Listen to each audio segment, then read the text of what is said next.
Quem é Jesus para você? Quem é você diante dele? Sabe que em um momento como esse, que nós estamos em um ajuntamento de cultuar mesmo a Deus, a gente precisa entender aquilo que a gente faz pela fé, situar o nosso coração onde nós estamos, amém? Eu sei que a gente vem com tantos assuntos e tantos questionamentos e tantas coisas que fazemos ou deixamos de fazer durante o dia, e tantas conversas, tantas interrogações, e não que o culto seja só aqui, a nossa vida é um culto, mas quando nós chegamos aqui, a gente precisa compreender, colocar o nosso coração em ordem. A quem eu estou adorando, a quem eu estou cantando, quem é Ele para você? Quem é você diante dele? Amém? Oh Senhor, nós te agradecemos pelo privilégio de podermos celebrar o nome de Jesus, podermos aprender da tua palavra. O Evangelho há mais de 2000 anos é pregado. A espada, o coliseu, os leões, o tempo, os levantes, as distorções não conseguiram impedir que o nome de Jesus fosse propagado de geração em geração. E nós fazemos parte da geração desse tempo, que é um elo forte que levará o nome de Jesus a outras gerações. Te louvamos, Senhor, pelo conhecimento da tua palavra, que nos liberta e nos promove. Nós não estamos rendidos a nenhuma outra filosofia vã, ou entendimento, ou conjectura humana e lógica, mas nós nos rendemos à autoridade da tua palavra, inspirada pelo teu Espírito, escrita em tantos continentes diferentes, por meio de pessoas tão diversas, ao longo de mais de 1500 anos, e não se contradiz em sua autoridade profética e acontecimentos. Só podia ter sido Deus a deixar escrita a sua palavra, e nós reconhecemos que ela é a fonte de autoridade para a nossa fé e a nossa fonte de autoridade para entender quem nós somos. É nela que nós reconhecemos quem somos. A nossa identidade está escrita no livro que se chama Bíblia. Obrigado, Senhor, porque não é apenas uma letra morta, mas é algo vivificado pelo Espírito de Deus. Oh Senhor, quanta libertação particularmente eu tive na minha vida ao ser confrontado por tua palavra, e eu sei que os meus irmãos também. Te louvamos, Pai, em nome de Jesus, amém? Glória a Deus, meus irmãos, boa noite. Antes de vocês sentar, peraí, cadê as luzes acesas? Olha para o lado, cumprimenta alguém que você conhece ou que não conhece. Você pode sair do seu lugar, inclusive, para reconhecer alguém, dar boas-vindas. Você tem um tempo para fazer isso.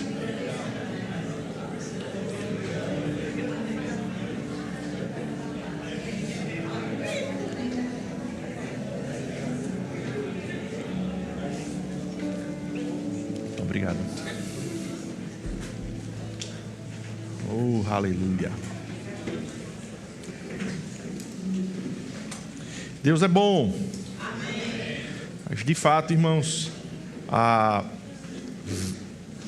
o nosso relacionamento com Deus, ele é por fé, amém? Mas algo é muito certo: se nós pudéssemos dominar e conhecer tudo do que é Deus, do que é a divindade, não seria Deus, amém? A gente não consegue dominar Ele, porque aquilo que a gente conhece plenamente, no sentido de saber limite e fim, a gente consegue controlar, e a gente não consegue controlar a Deus, amém? Ele é extraordinariamente, infinitamente maior daquilo que a gente pode mensurar com o nosso pensamento. Aquela música bem conhecida, né? Ninguém explica a Deus. dono de toda a ciência, de sabedoria e poder, e que ninguém explica a Deus. Às vezes eu ficava assim, claro que explica, a palavra explica a Deus. Mas eu entendi a licença poética do autor, no sentido de que Deus, de fato, chega a um ponto que ele é inexplicável para a gente. Amém? Ocorre, querido, que pela palavra aprove a ele se revelar ao homem, em uma medida que o homem possa confiar nele. Amém? Glória a Deus. Nós estamos em um período chamado verão intenso, e embora o verão ainda continue enquanto estação do ano, a despeito da chuva que cai hoje, glória a Deus pela chuva. Amém? Tem algumas pessoas que achavam que era de açúcar e não vieram para o culto hoje. Algumas cadeiras vazias, mas a chuva é uma bênção do Senhor. Eu quase faço a dança da chuva. Assim, da celebração da chuva, né? Porque aí choveu o Senhor dançando. Mas glória a Deus pela chuva. E é interessante, né? Que se encerrou a temporada espiritual da igreja do verão intenso, chegando uma chuva de inverno, praticamente hoje. Deus é bom. E hoje nós estamos nesse período promovendo aulas demonstrativas do Centro de Treinamento Bíblico Rema Brasil, que é a escola de cunho teológico e de treinamento bíblico, de conhecimento teológico, enfim, que é vinculada ao ministério, embora seja interdenominacional. Qualquer uma pessoa pode, se você tem 16 anos ou mais, né, não é só para teenagers, né, para adolescentes, 16 anos até sente lá vai cacetada. Sente cachorro lascou a boca, né? Quando diz assim é porque sente muitos anos.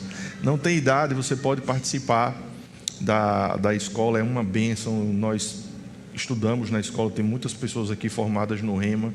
O Rema é uma resposta de Deus para instruir o corpo de Cristo, para equipar o corpo de Cristo. E eu te incentivo a orar a respeito de fazer a matrícula, de se inscrever nessa escola. E há uma matéria no Rema que se chama Justiça de Deus. Outro dia eu ministrei aqui na igreja, baseado numa frase que eu via sempre numa casa onde morava, e estava escrito lá no muro branco em letras pretas: Deus é amor, mas é justiça. Como se o amor de Deus ele não coabitasse com a justiça. Mas sabe que as pessoas confundem a justiça de Deus na acepção dessa matéria com a questão do juízo de Deus. Amém? Do juízo, da interferência divina para corrigir mesmo o curso de pecado da humanidade, para até proteger que a humanidade se perca. Amém? Porque entenda, quando você corrige um filho a quem você ama, você está promovendo algo ruim para ele? Não, você está impedindo que ele descambe para um caminho que não é bom para a vida dele. Sim ou não? Não é assim? Então o juízo de Deus é diferente desse aspecto que eu quero falar, da justiça de Deus. Amém? Mas há um dispositivo no Código Penal brasileiro que se chama justiça com as próprias mãos. Na verdade, o exercício arbitrário das próprias razões, que está previsto no artigo 345 do Código Penal, mas é a respeito de fazer justiça com as próprias mãos. Alguém já ouviu falar sobre isso? Justiça com as próprias mãos. E é o ato de alguém, por conta própria, querer resolver uma causa, uma injustiça, sem intervenção de um regramento legal. O Estado que vai lá, que interfere e diz: não, eu vou lá executar o ajustamento disso aqui, eu vou exercer a justiça nesse caso aqui. Você não pode fazer por conta própria, você não pode fazer com suas próprias mãos. Você tem que essa justiça vai se operar dentro dos limites legais. Amém? Então, a justiça pelas próprias mãos acontece quando alguém quer resolver alguma questão na força do seu braço, de acordo com o seu próprio jeito. Tá bem? Eu despejei conceitos e situações, mas você vai ver isso ganhar forma em relação a essa matéria, justiça de Deus, que é tão preciosa para que a gente entenda mesmo aquilo que Cristo fez por nós. Amém? Lembra que eu comecei o culto te perguntando quem é Deus para você e quem é Jesus para você, o que você é diante dele, o que foi que Jesus fez por você. A gente vai entender um fragmento dessa matéria hoje. Enfim, nós vamos entender isso. Querido, justiça com as próprias mãos, querer resolver uma questão equivocada e nivelar a coisa, por sua justiça própria, foi o que Adão e Eva tentaram fazer. Amém? Por favor, abra sua Bíblia em Gênesis 2, versos 8 e 9. É tão intrigante a palavra de Deus. E eu creio, irmãos, que de repente algumas pessoas passem por fases de dúvida e incredulidade. Sobretudo quando você é novo na fé, ou mesmo quando não é novo na fé, não está chegando agora, mas já tem um tempo de caminhada. Dúvida e incredulidade é algo que você sempre vai precisar combater. Amém? Romanos diz que a gente deve renovar o nosso entendimento pela palavra. Então, dúvida e incredulidade é algo que se combate com exposição ao conhecimento da palavra, com relacionamento com Deus. De repente você fica questionando no seu interior a autenticidade da palavra, a verdade da palavra. Enfim, eu digo a você, deixa que o Espírito de Deus ministre ao seu coração. Comece a desenvolver um relacionamento com o Senhor que vai para além das palavras faladas e das letras lidas. Deixa o Espírito de Deus ministrar ao seu coração por dentro. Amém? Porque é Ele que convence cada homem do pecado, da justiça e do juízo. É Ele que ministra, é Ele que testifica dentro de nós que nós somos filhos de Deus. Há um convencimento por dentro que a gente sabe porque sabe. Amém? Isso é um relacionamento vivo com Deus. Obviamente nós não nos relacionamos, irmãos, com um pedaço de madeira, com um pedaço de barro, não. Nós nos relacionamos com um Deus que é invisível, mas real. Amém? E Ele é maravilhoso. Ele é presente na nossa vida. A gente pode não tocar, mas Ele sente o nosso toque. Ele tem olhos para nos ver, Ele tem ouvido para nos ouvir. Amém? Esse é o nosso Deus. Oh, Pai, eu te agradeço, Senhor, eu celebro a Ti. Pai, oh, que maravilha ser filho dEle. Amém? Porque nós não apenas temos Ele como nosso Deus e Senhor, mas nós somos filhos. Amém? Gênesis 2, 8, 9 diz: e plantou o Senhor Deus um jardim no Éden. Gênesis 2, 8, 9. Você já foi lá no texto? E a tela da misericórdia também já deve estar aqui rodando. E plantou o Senhor Deus um jardim no Éden, do lado oriental, e pôs ali o homem que tinha formado. E o Senhor Deus fez brotar da terra toda árvore agradável à vista e boa para a comida, e a árvore da vida no meio do jardim, e a árvore do conhecimento do bem e do mal. E tomou o Senhor Deus o homem, pôs no jardim do Éden para lavrar e o guardar.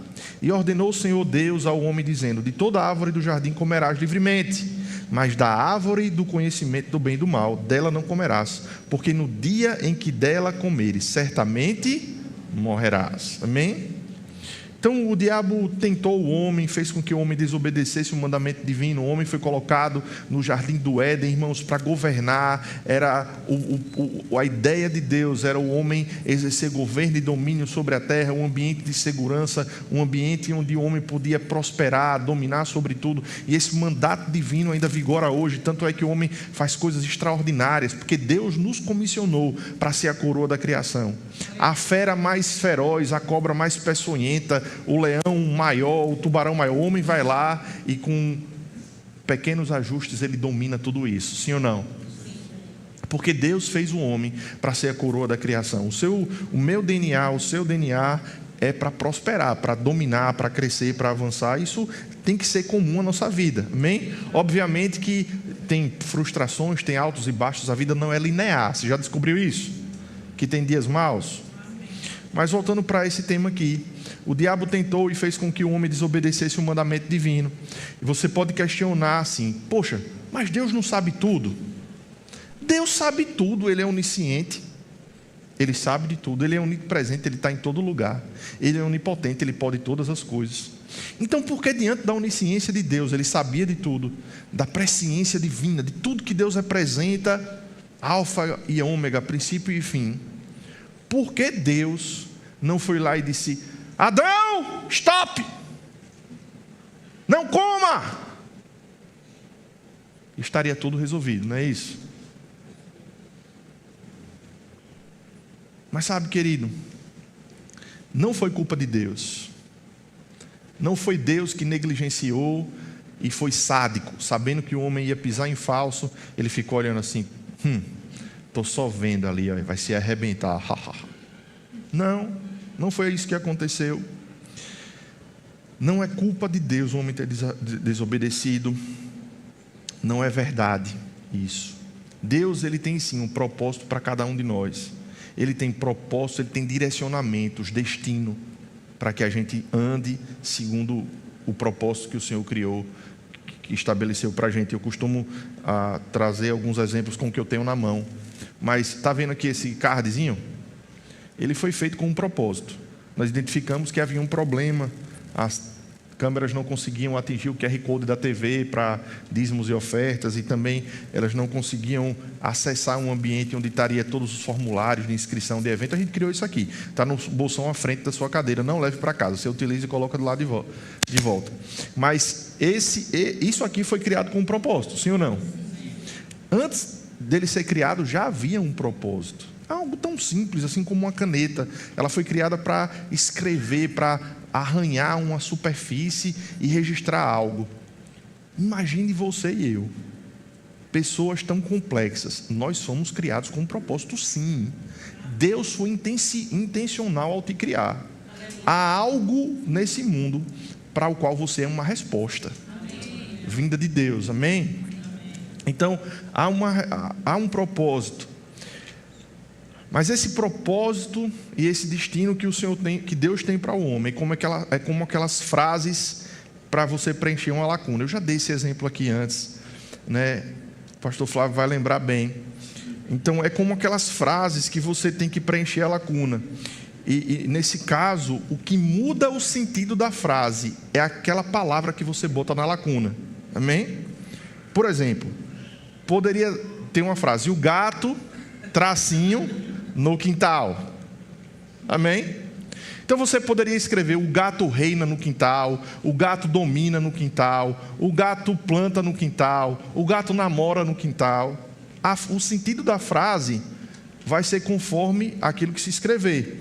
Você pode também dizer: o gato adoece no quintal, o gato mata no quintal, o gato trai no quintal, o gato destrói no quintal. Amém?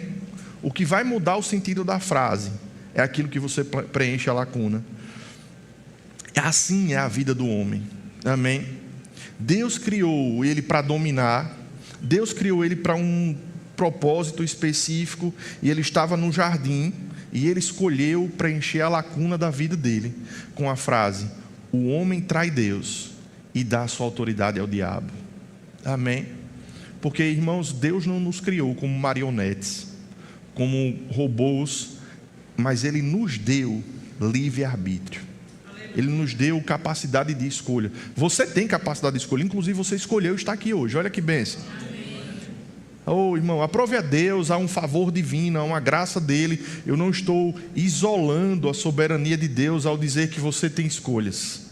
Mas Deus, na sua soberania, estabeleceu que você pode escolher. Olha que bênção. Amém? Gênesis 3, 6, 11. Tem muitos textos, eu vou dar uma carreira aqui, viu?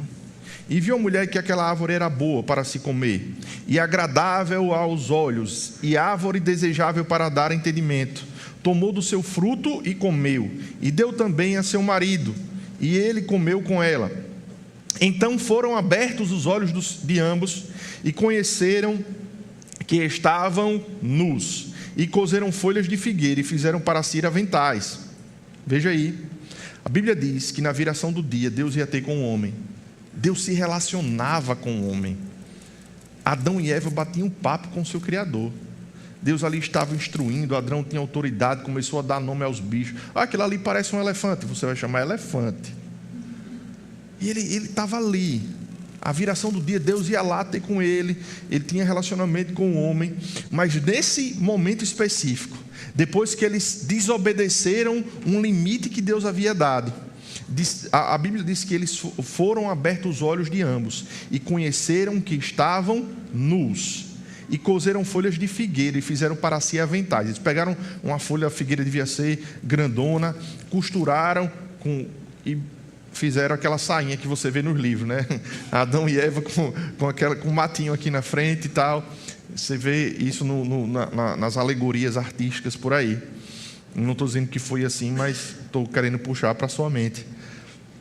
Chamou Deus Adão e disse: onde estás? Ei, Adão, onde é que você está? E ele disse: ouvi a tua voz soar no jardim e temi, porque estava nu e escondi-me. Você vai entender essa questão da nudez, amém? Daqui a pouco. E Deus disse: quem te mostrou que estavas nu? Comeste tu da árvore que te ordenei que não comesses? E aí vai o resto do texto, o diálogo entre Deus e o homem. Mas o que eu quero falar é que a questão da nudez, ela representa uma consciência de que eles tinham errado. Entenda: Senhor, eu me escondi porque eu errei. Eu estou exposto diante do Senhor agora. O meu erro, o meu pecado, a minha desobediência, caiu a ficha. Eu tomei a consciência de que eu descumpri um princípio que vai abalar a minha descendência. E eu me envergonhei e me escondi.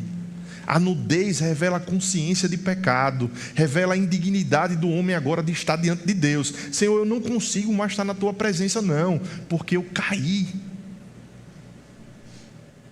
em relação ao patamar que o Senhor queria que eu estivesse. Amém? Quando Deus chama o homem e pergunta onde ele está, Deus sabia onde ele estava. Amém? Adão, nesse mato aí, onde é que você está? Está atrás de um pé de dicuri, está atrás de um tronco de uma mangabeira. Não, Deus sabia geograficamente onde ele estava. Amém?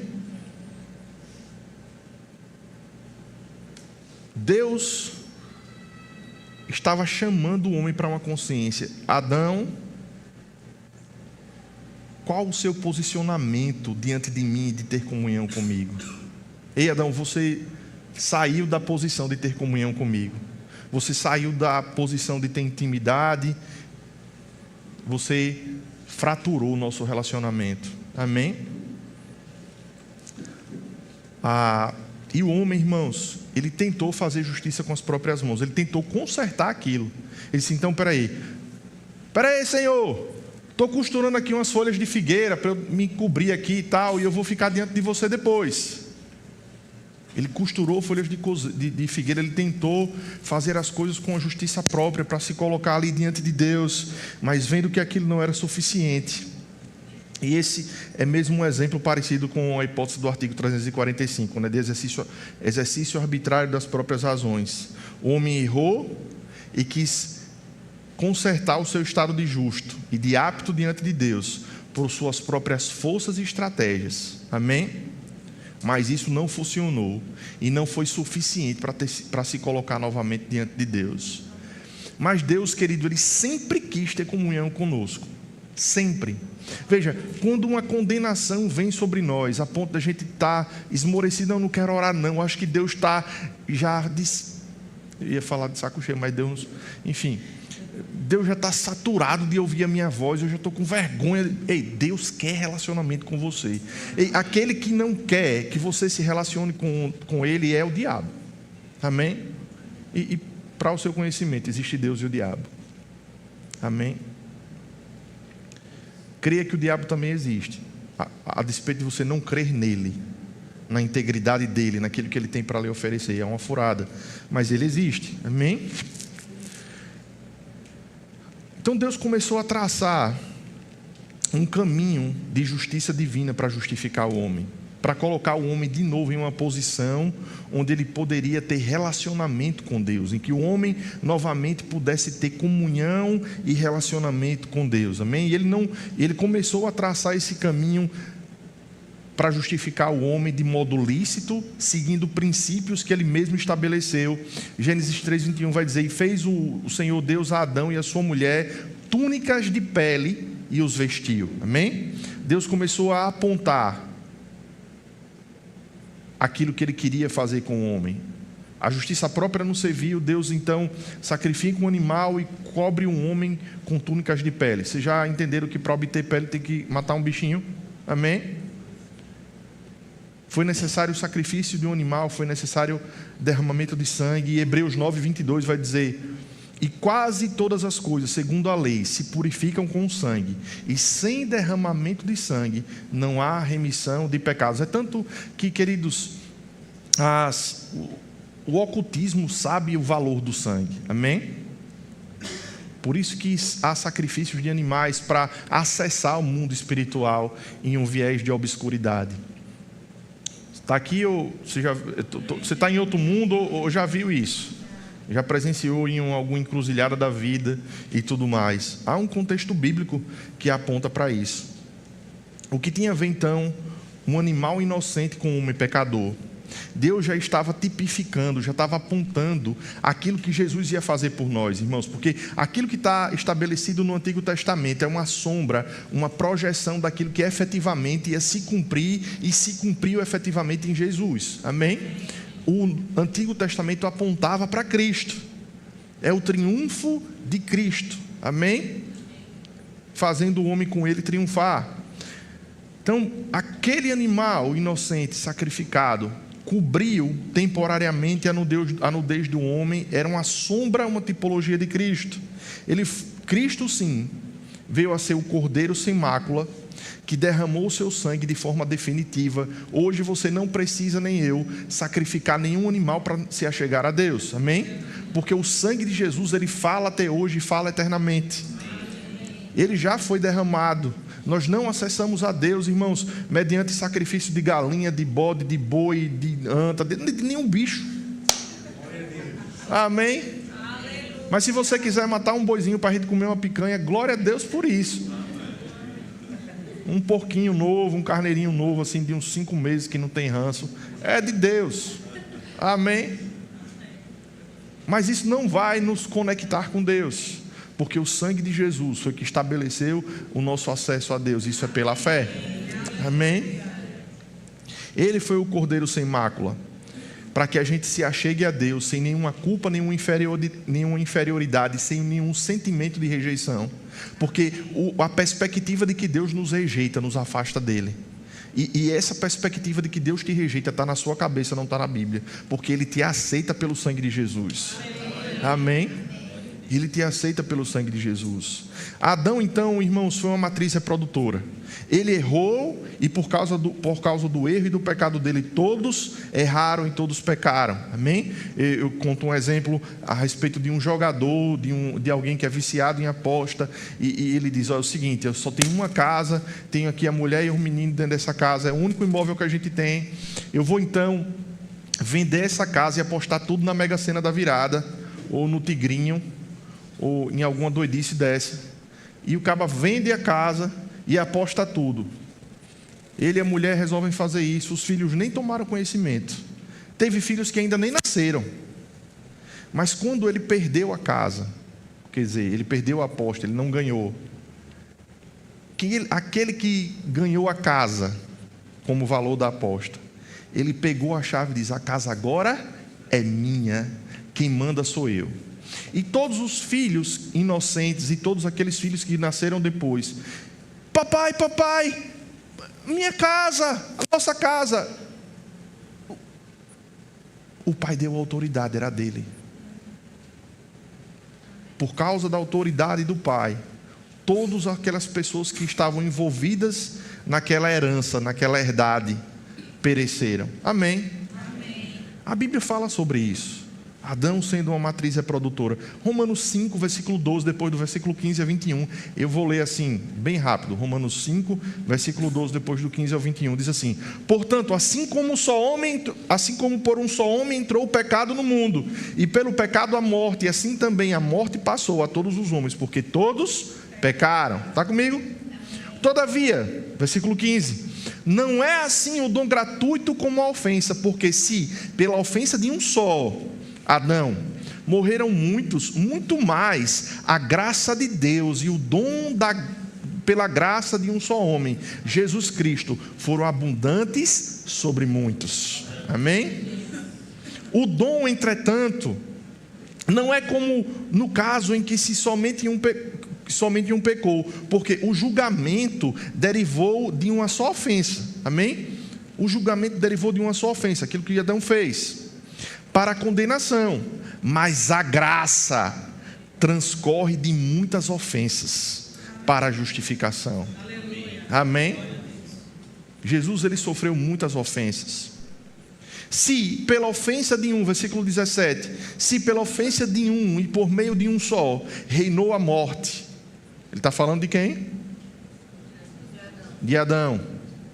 Se pela ofensa de um, por meio de um só reinou a morte, muito mais os que receberam a abundância da graça, o dom da justiça, reinarão em vida por meio de um só, a saber, Jesus Cristo. Amém? Pois assim como por uma só ofensa veio o juízo sobre todos os homens. Veja, lembra do exemplo que eu dei? Adão é uma matriz reprodutora, e é isso que a Bíblia está dizendo. Pois se por uma só ofensa veio o juízo sobre todos os homens, amém? Para a condenação, assim também, por um só ato de justiça, veio a graça sobre todos os homens, irmãos, sobre mim, sobre você, para a justificação que dá vida, que concede vida, amém? Porque, como pela desobediência de um homem só, muitos se tornaram pecadores, assim também, por meio da obediência de um só, muitos se tornarão justos. Oh, quantos justos eu tenho aqui? Sobreveio a lei para que avultasse a ofensa, mas onde abundou o pecado, superabundou a graça. Oh, aleluia! A fim de que, como o pecado reinou pela morte, assim também reinasse a graça pela justiça para a vida eterna, mediante Jesus Cristo, nosso Senhor. Oh, irmão, esse texto é muito poderoso. Ele revela aquilo que Deus fez por nós em Cristo Jesus. Mas a gente percebe que na antiga aliança havia recorrentes sacrifícios. O sacerdote entrava de tempos em tempos para aspergir o sangue no altar, para expiar os pecados do povo judeu ali por um tempo, e de tempos em tempos teria que fazer de novo. Ali era um apontamento daquilo que plenamente viria, amém? Em Cristo Jesus. E você pode perguntar: rapaz, não era mais fácil Deus perdoar e deixar tudo como era antes? Homem, você pecou, vai-se embora, vai, está tudo certo, continua aí reinando e tudo mais. Ele não poderia fazer isso, irmãos.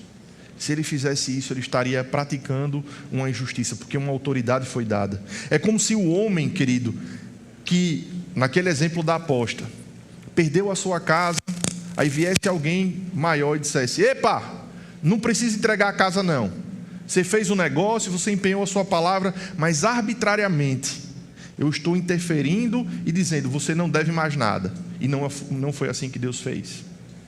Deus respeitou os acordos feitos, e Ele arrumou um meio legal de nos redimir, de pagar a dívida, estabelecer justiça, não de qualquer forma, mas de uma maneira correta, com base nos princípios que Ele mesmo estabeleceu, amém?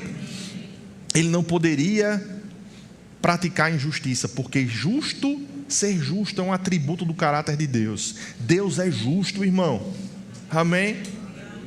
Esse negócio de que Deus tarda, mas não falha, que Deus, Ele chega na hora que Ele deve chegar, amém?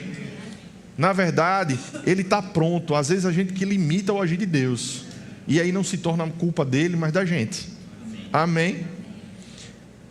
Deus não tem meias verdades, Ele não dá jeitinho, Ele não tem falha de caráter. Deus é reto em seus desígnios. A gente precisa ser como Ele é, amém?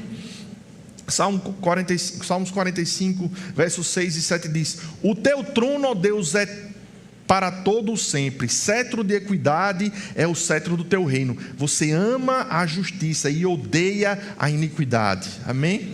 Ele está firmado em justiça e em equidade, querido. Dessa forma, então, foi necessário um meio legal para que o homem fosse justificado, para que a posição do homem perante Deus fosse restaurada, fosse restituída, para que o homem chegasse agora diante de Deus e dissesse: Senhor, eis-me aqui sem culpa, eu não devo mais nada para o diabo, eu posso me achegar diante do Senhor, tendo acesso ao Santo dos Santos por causa de Jesus, o eterno e sumo sacerdote, aquele cujo sangue abriu, rasgou o véu. Amém?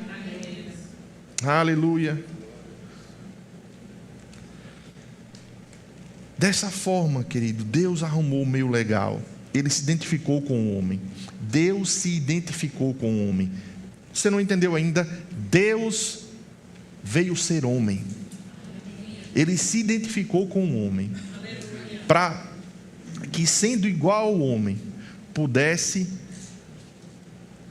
cumprir aquilo que era para o homem. E conquistar aquilo que o homem, que estava no coração de Deus, para que fosse feito. Eu vou te explicar melhor isso, você vai entender. Amém? O meio legal de Deus, irmãos, foi Jesus. Jesus veio se identificar com o homem. Ele veio morrer por suas transgressões, pelas minhas transgressões, mesmo sem ter transgredido, mesmo sem errar, ele morreu pelos meus erros. Amém? Culta com o seu irmão que está com sono aí. Amém? Opa, fica ligado. Amém? A imensidão, a infinitude, a eternidade veio habitar no ventre de uma adolescente chamada Maria. Amém? Maria sendo então aquela que guarneceu no seu ventre o Criador. E ele veio sendo totalmente homem e totalmente Deus. Na sua humanidade, então, Jesus não poderia controlar sua bexiga, assim como a Aimee não pode quando a gente vê a fralda está cheia. Não conseguiria andar, não conseguia falar. Ele teve que passar por todas as fases do crescimento humano, sendo vulnerável, sendo homem. Amém? Deus, então, ele se identificou, tornou-se como homem, para que, como homem, com as vulnerabilidades de um homem, ele cumprisse a penalidade e justificasse a humanidade. Amém? Filipenses, e isso é o que está dito em Romanos 5, né? A gente leu que por um só homem entrou o pecado, mas por outro a redenção. E como ele fez isso? Se identificando. Amém? Filipenses, no livro O Jesus que Nunca Conheci, há um trecho desse livro que ele narra com muita maestria a identificação de Deus com o homem. Eu queria que você ouvisse com atenção. Amém? Melhore sua postura para não cochilar. Fica aí sabida, recebendo do Senhor. Amém? Oh, aleluia. Porque se você ficar assim, você vai cochilar na cadeira. Amém, irmão? Oh, aleluia. Mas escute, ele diz assim: aprendi acerca da encarnação quando mantive um aquário de água salgada. Ele tinha um aquário de água salgada. E ele disse: gerenciar um aquário marinho, descobri, não é tarefa fácil. Precisava manejar um laboratório químico portátil para monitorar os níveis de nitrato e o conteúdo de amônia. Bombeava dentro dele vitaminas, antibióticos e sulfa e enzimas suficientes para fazer crescer uma rocha. Filtrava a água por meio de fibras de vidro e carvão e o expunha à luz ultravioleta. Era de esperar que, à vista de toda essa energia despendida em benefício dos meus peixes, eles ficassem pelo menos gratos, mas não. Toda vez que a minha sombra aparecia por cima do tanque, eles mergulhavam em busca de um abrigo na concha mais próxima. Demonstravam só uma emoção: medo. Embora eu abrisse a tampa e jogasse dentro alimento em horários regulares, 3 vezes ao dia, reagiam a cada visita como um sinal certo de meus desígnios de torturá-los. Eu não podia convencê-los da minha verdadeira preocupação. Para os meus peixes, eu era divindade. Era grande demais para eles. Minhas ações incompreensíveis demais. Meus atos de misericórdia, eles o viam como crueldade. Minhas tentativas de curá-los, consideravam-nas destruição. Mudar suas perspectivas, comecei a entender, exigia uma forma de encarnação. Eu teria que me tornar um peixe e falar a eles em uma linguagem que eles pudessem entender. Um ser humano transformando-se em peixe não é nada se comparado a Deus tornando-se um bebê. Ele se identifica com a nossa condição para ser o nosso substituto. Ele se identifica conosco, ele se torna um de nós, irmãos, para ser o nosso substituto no sacrifício. Amém. Deus, ele jogou de acordo com severas regras, agindo o tempo inteiro, com base no direito e na justiça. Inclusive na sua encarnação, ele veio por parto. Ele não brotou na terra homem feito, mas ele passou por todo o processo que qualquer um homem passaria. Amém? Ele não nasceu com privilégios. E o objetivo disso foi que ele se identificasse comigo e com você. Amém? A punição, a condenação foi suportada por aquele que tomou o nosso lugar. Ele não tinha superpoderes que tornavam-se os chicotes, as torturas indolores. Ele sentiu dor, irmão. Amém? Romanos 3, 26 diz que tendo em vista a manifestação da sua justiça no tempo presente, a fim de que o próprio Deus seja justo e o justificador daquele que tem fé em Jesus. Aleluia. Amém? Ele veio para ser o justo e o justificador daquele que crê nele. Foi isso que eu acabei de ler. Ele foi justo, irmão, justo porque os pecados não ficaram impunes. A justiça foi feita. Ele padeceu por nós, mas não fomos nós que pagamos a conta, foi Ele que pagou. Amém? Todo o trabalho foi dele. Eu queria que o louvor já viesse. Todo o trabalho foi dele. Nós não temos que nos orgulhar de nada, nada do que a gente possa fazer, nada do que a gente possa apresentar como atos de justiça, nada do que a nossa justiça própria possa construir é capaz de nos redimir, nos colocar diante de Deus como a gente está efetivamente, mas foi o sangue de Jesus. Foi o sangue de Jesus, irmãos, derramado naquela cruz. Oi. Joga. Mas foi o sangue de Jesus, irmãos, que promoveu isso. Todo o trabalho foi dele. Para nós, basta que a gente creia. Romanos 5,8 vai dizer: Deus prova o seu próprio amor para conosco, pelo fato de Cristo ter morrido por nós, quando nós ainda éramos pecadores. Amém? Foi uma prova de amor de Deus. Cristo morrer por nós foi a maior prova de amor que Ele deu pela humanidade. Se você acorda de manhã e está com crise de existência, ó céus, eu não me sinto amado, ninguém me abraça, ninguém gosta de mim. Deus provou o seu amor por você, dando Jesus para morrer pelos seus pecados. Ele te ama. Você é alvo de um amor supridor. As outras coisas elas vão complementando, mas o essencial está dentro. Ele te ama. Amém? Então, queridos, não é a nossa justiça própria, mas foi por meio de Jesus. Nós somos reposicionados diante de Deus em Jesus. Jesus fez algo, irmãos, que nos colocou de volta na presença de Deus. E hoje, irmãos, muitas pessoas exaltam a consciência de pecado. Ah, mas como é difícil, como eu sou pecador, e como eu não tenho capacidade de andar à altura de ser nova criatura. E vem aí, dos mesmos criadores daqueles que dizem: é difícil ser fiel à mulher. Como é que consegue ter uma mulher só? Eu tenho amigos, irmãos, que eles acham ser algo impossível ser um homem de uma só mulher. Não sei se você anda no mesmo mundo que eu, ou se você anda numa esfera mais elevada de humanidade, mas se você caminhar nas mesmas ruas que eu convivo, você também deve encontrar pessoas que pensam dessa forma. Como é que você aguenta não andar bêbado?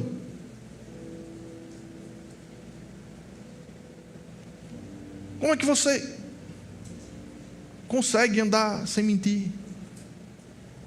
Dos mesmos criadores dessas frases pensam: como é que você consegue agradar a Deus? Como é que você consegue viver uma vida que agrada a Ele? E ficam exaltando uma consciência de pecado, sabe?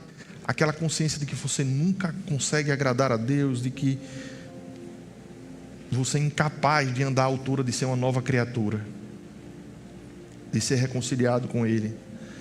Muitos até pensam que andar em comunhão com Deus e longe do pecado é algo que ficou para a morada eterna. Não, quando a gente morrer, Jesus vai salvar. Lá na morada eterna, na eternidade, a gente vai conseguir agradar a Deus.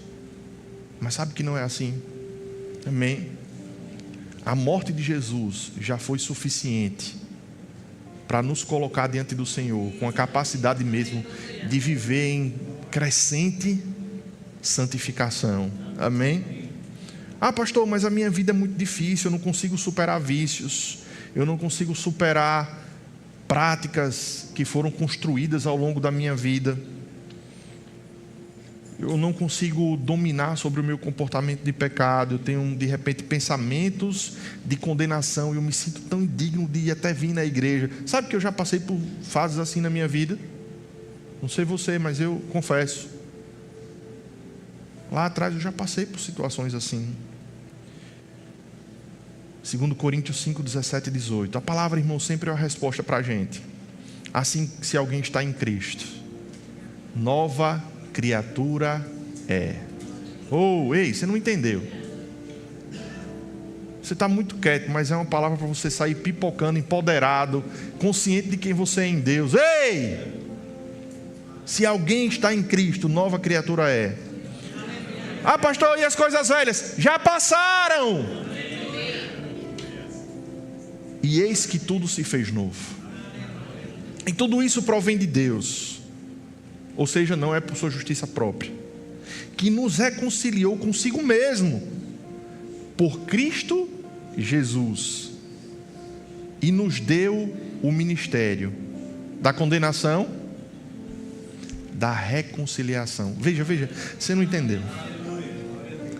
Deus, irmãos, nos reconciliou consigo mesmo por meio de Jesus, e nos deu o ministério, o serviço, o chamado, a missão, o propósito de reconciliar outros com Ele. Ele não somente nos reconciliou consigo mesmo, mas Ele disse: ei, seja você um agente de reconciliação. Deixa eu te falar. Aquela música, eu não estou dizendo para tocar ela não vou me interferir hoje não. Mas o algo novo, né? Ele fala: vestidos somos de tua justiça e salvação. Não é? Vestidos somos de tua justiça e salvação. Novo som, novo céu, nova terra, dias de glória nos esperam. Ele fala de vestes de justiça. Você precisa se despir do velho homem. A Bíblia fala sobre isso. Se despoje do velho homem. Quanto ao trato passado, se desfaça do velho homem. E pega aí as vestes de justiça e bota por cima do couro. A minha nova skin. Vestes de justiça. Coberto pelo sangue de Jesus. Eu sei que você tem lidado com coisas. Você tem lidado com dilemas. Rótulos que o mundo colocou do que é legal, do que é bom de viver. Rótulos que uma religiosidade colocou, uma mentalidade de religiosidade, de prisões, de limites. E eu falo pelo Espírito, escute isso. Larga essa mentalidade e se vista da roupa nova que Deus tem para você. Para de ficar sendo um camaleônico. Era para você rir, mas mudando de cor e de textura, a depender do ambiente que você está. E se vista, irmãos, daquilo que Deus preparou para você. Ser filho de Deus, ser crente não é algo cafona. As vestes que ele tem são da última moda. Porque a Bíblia é mais atual do que o jornal de amanhã. A Bíblia, irmãos, é mais atual daquilo que vai ser publicado em dezembro desse ano. Daquilo que vai ser publicado daqui a 100 anos, se Jesus não voltar antes. Deus já esteve no seu futuro. Vale a pena servir a Ele. Jesus já consumou tudo, irmãos. Nós estamos quites com Deus, não por causa da justiça feita com as nossas próprias mãos, mas por causa da ação legal de Jesus, morrendo no meu e no seu lugar. Eu sou justo por causa disso. E digo mais, as nossas experiências de fracasso não podem definir a palavra de Deus, ela permanece. Não, pastor, mas eu estou... Ei, o que a palavra diz a seu respeito é isso. E a gente precisa andar à luz, na luz da palavra, amém? Sabendo quem a gente é em Cristo, sabendo aquilo que foi conquistado por Ele. Aí você pode pensar, mas pastor, tem sido tão difícil esse processo. Eu estou cantando aquela musiquinha do departamento infantil que a gente não canta aqui na igreja. No departamento infantil de outros lugares, aqui a gente não canta, né? Mas vocês vão lembrar, pessoal que já tem cabelos mais brancos, que é tropeça aqui, oh! Olha, tá vendo? Minha irmã, a minha irmã ali cantava muito isso. Não, irmãos, a vereda do justo é como a luz da aurora, que vai brilhando e brilhando até ser dia perfeito. É de glória em glória, é de fé em fé. Eu estou citando textos bíblicos. É progredindo, amém? Ah, pastor, mas eu estou com uma dificuldade nessa área. E começa a mergulhar na palavra a respeito desse assunto. Começa a ter intimidade com Deus a respeito desse assunto. Colocar as coisas diante do Senhor, sendo sincero, sendo honesto. Tira suas máscaras. Não seja hipócrita diante de Deus. Tire as máscaras de Senhor. Eu cheguei a tirar os óculos para ilustrar melhor. Está tudo turvo. Senhor, eu estou aqui diante de Ti. Pai, de fato, eu tenho errado nessa área, eu tenho errado nessa outra área. Senhor, há impulsos no meu coração que não são corretos, há pensamentos que não são bons, mas Senhor, eu te peço perdão. Espírito Santo, você que habita em mim, e o ministério do Espírito Santo nessa dispensação é ser sim o nosso ajudador, nos ajudar a fazer a vontade do Pai. Não é nos ajudar a fazer a nossa vontade, mas é nos ajudar a fazer a vontade do Pai. A grande questão, irmãos, do nosso relacionamento com o Espírito de Deus, e eu não estou fugindo daquilo que eu tenho para ministrar, porque um grande nó nessa matéria é: bom, tá certo, eu sei, eu sou justiça de Deus.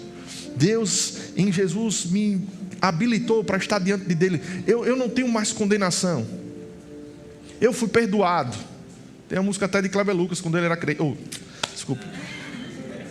Eu fui perdoado, aleluia, eu sou livre. Para, gente, de volta. Você não deve nada para o diabo, é verdade, mas o grande nó é que acontece na cabeça da gente é: beleza, mas por que na minha carne está esse vulcão todo aqui, a ira, os impulsos, as coisas que eu sei que não agradam a Deus e se remoem dentro de mim? Porque salvação é a porta de entrada. Você entra numa aliança com Deus, aceitando a Cristo. Opa, entrei. Mas existe um caminho que se chama santificação. Então, dia após dia, irmãos, no relacionamento com o Senhor, a gente vai aprendendo mais sobre Ele, e nós vamos ficando mais parecidos com Ele. A grande questão é que as pessoas pensam que o relacionamento com Deus é um relacionamento micro-ondas. Digita 2 minutos para descongelar a comida. Bora, é rápido, eu estou com fome. A grande questão é que as pessoas pensam que o relacionamento com Deus é um relacionamento fast food. Não quer esperar 5 minutos na fila. E relacionamento com Deus demanda investimento de tempo, de entrega. Relacionamento com Deus demanda devoção. Sobre a palavra devoção, oh glória,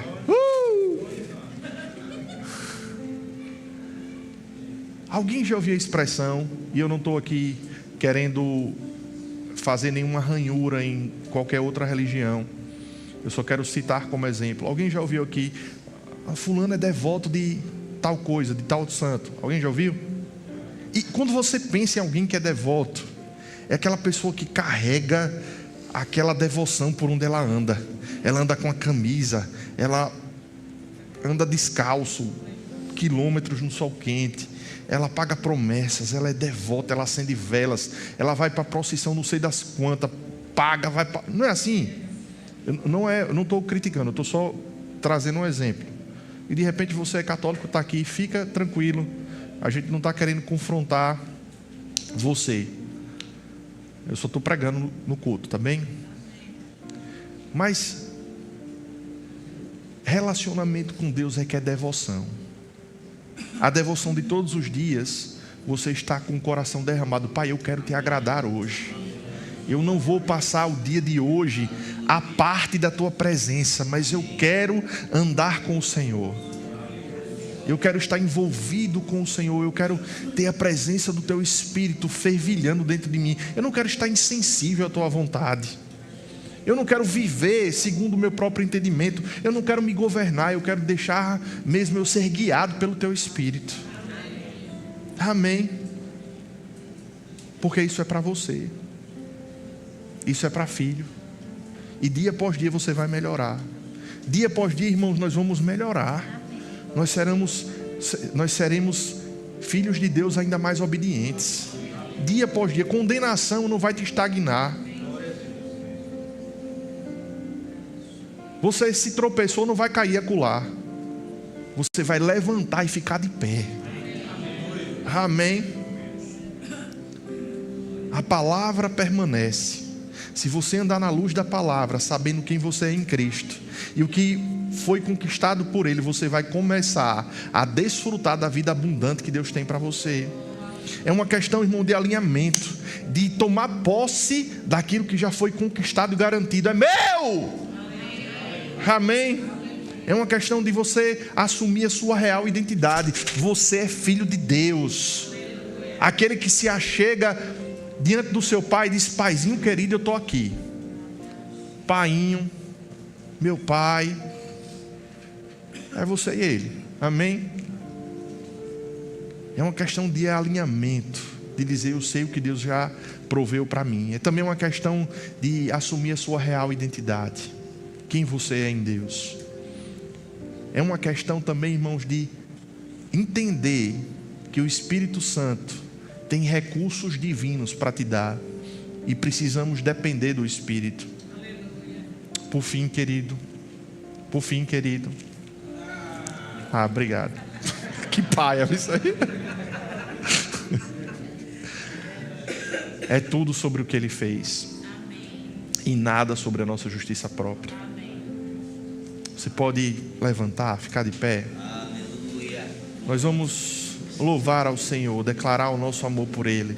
Você acabou de ouvir uma ministração da Verbo da Vida Distância. Então nos segue aqui no canal, segue as nossas redes sociais. É muito bom estarmos expostos à palavra, crescendo espiritualmente, recebendo tudo que o Senhor quer ministrar ao nosso coração. Um grande abraço, Deus te abençoe.